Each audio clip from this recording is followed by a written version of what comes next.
Hello everyone, welcome back to Organize Learning channel. अगर आप मेरे चैनल पर नए हैं तो चैनल को सब्सक्राइब करें, वीडियो को एंड तक ज़रूर देखें और अगर आपको वीडियो अच्छी लगे तो वीडियो को लाइक शेयर और कमेंट करें। तो directorate of education GNCT of Delhi की तरफ से 16 नवंबर 2021 के लिए मैथ्स की वर्कशीट है, वर्कशीट नंबर 110। क्लास 3 के लिए वर्कशीट है। लर्निंग आउटकम क्या रहेगा कि मेजरिंग लेंथ इन सेंटीमीटर्स। इस वर्कशीट के बाद बच्चे जो हैं वो लंबाई को सेंटीमीटर्स में मापना सीख जाएंगे। स्टूडेंट यहाँ अपना नाम लिखेंगे और यहाँ अपने टीचर का नाम लिखेंगे। तो सबसे पहले एक चित्र पहेली सॉल्व करते हैं। ये दो चित्र है, इस चित्र जैसा ही इस चित्र को बनाने की कोशिश की गई थी, लेकिन इसमें कुछ कमियां रह गई है। हमें उन गलतियों को या कमियों को ढूंढना है। तो देखो, सबसे पहला देखो, यहाँ पर ये सर्कल है, इसमें नहीं है, तो पहली गलती हो गई ये। ठीक है। दूसरे में ये फ्लावर जो है ये यहाँ से गायब है, तो दूसरा हो गया ये। तीसरे में जो इसकी पोनी है ये है, यहाँ पर ये नहीं है। ठीक है। चौथा हो जाएगा फिर जो ये पट्टा है डॉग का, ये है यहाँ पर, ये यहाँ पर नहीं है। इसके अलावा भी बहुत सारी गलतियाँ हैं, तो आप वो गलतियाँ भी ढूंढ सकते हैं और अपने टीचर के साथ शेयर करेंगे। ठीक है।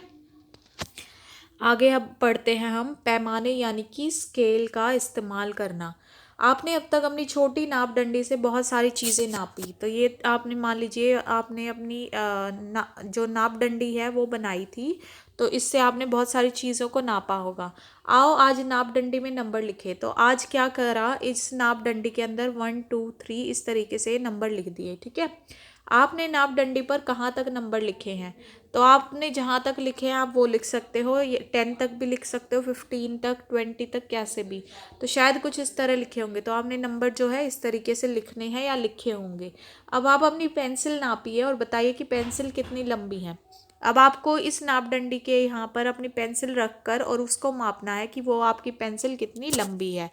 तो जब आपने नापा होगा तो देखा होगा कि पेंसिल के अराउंड जो है इसके 8 हिस्सों तक जो है वो पेंसिल की लंबाई है। ये 8 छोटे हिस्से, तो हम इसको लिख लेंगे कि पेंसिल की लंबाई बराबर 8 छोटे हिस्से।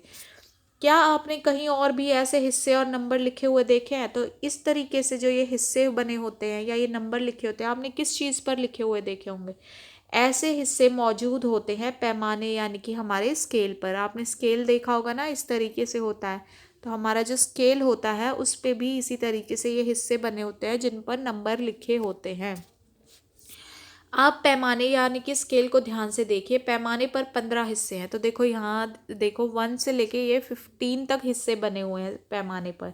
ऐसे एक हिस्से से दूसरे हिस्से तक की दूरी को 1 सेंटीमीटर, ये इस तरीके से भी लिखते हैं सेंटीमीटर को, ऐसे भी और ऐसे भी। ठीक है। तो एक ये जो हिस्सा है एक, और ये जो दूसरा हिस्सा है 2, इन हिस्सों के बीच की जो ये दूरी होती है इसको हम बोलते हैं 1 सेंटीमीटर। ठीक है। अब आप पैमाने यानी कि स्केल से अपनी उसी पेंसिल को नापिए। तो अब आप इस स्केल से अपनी पेंसिल को नापिए। ठीक है। हमने भी पैमाने स्केल की मदद से एक पेंसिल को नापा है। तो देखो ये इस तरीके से नापते हैं, जैसे ये 0 से शुरू होता है और ये यहाँ तक 8 तक जैसे पेंसिल की लेंथ आई, तो 8 सेंटीमीटर यानी कि इसकी लंबाई हो गई है। ठीक है। तो हमारी पेंसिल की लंबाई कितनी हो गई? 8 सेंटीमीटर। तो अपने घर से निम्नलिखित वस्तुओं की लंबाई पैमाने यानी कि स्केल की मदद से जानने की कोशिश कीजिए। तो अब आप ऐसे ही स्केल का इस्तेमाल करेंगे और आपके पास जो घर पे मौजूद वस्तुएं हैं या आपके स्कूल बैग में मौजूद जो वस्तुएं हैं उनका इस्तेमाल उनकी लंबाई आपको पैमाने से मापनी है। तो जैसे देखिए पेंसिल की तो देखो हम माप चुके हैं 8 सेंटीमीटर। आपने मान लीजिए शार्प कर रखी है अपनी पेंसिल, तो वो छोटी भी हो रखी होगी, तो उसकी लेंथ जो है वो अलग अलग हो सकती है। तो सभी बच्चे अपनी अपनी पेंसिल की स्केल से ऐसे मापेंगे। स्कूल डायरी मान लीजिए कि 10 सेंटीमीटर आई, सभी बच्चों को ये मापना है। ठीक है। गणित की किताब की मान लीजिए 12 सेंटीमीटर आई स्केल से मापने पर, और हाथ की जो सबसे बड़ी उंगली है मान लीजिए उसका नाप आया 4 सेंटीमीटर।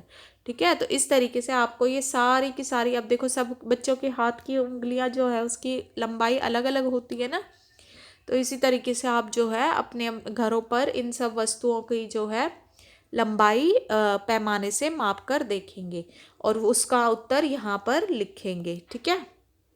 अब अभिभावकों के लिए सुझाव रहेगा कि बच्चों से बातचीत कीजिए कि उन्होंने पैमाना यानी कि स्केल और कहाँ देखा है। जैसे कि दर्जी की दुकान में देखा होगा, बच्चों के डॉक्टर के क्लिनिक में भी देखा होगा, और वहाँ पैमाना किस काम आता है आप ये भी उस बच्चों के साथ डिस्कस कर सकते हैं। और साथ साथ कोरोना से बचने के लिए कोविड-19 के विरुद्ध लड़ाई में सुरक्षित रहने के लिए मास्क पहनना ज़रूरी है। तो आशा है आपको वीडियो अच्छी लगी होगी। अगर आपको वीडियो अच्छी लगी है तो वीडियो को लाइक शेयर और कमेंट करें, चैनल को सब्सक्राइब करें। मिलते हैं नेक्स्ट वीडियो में।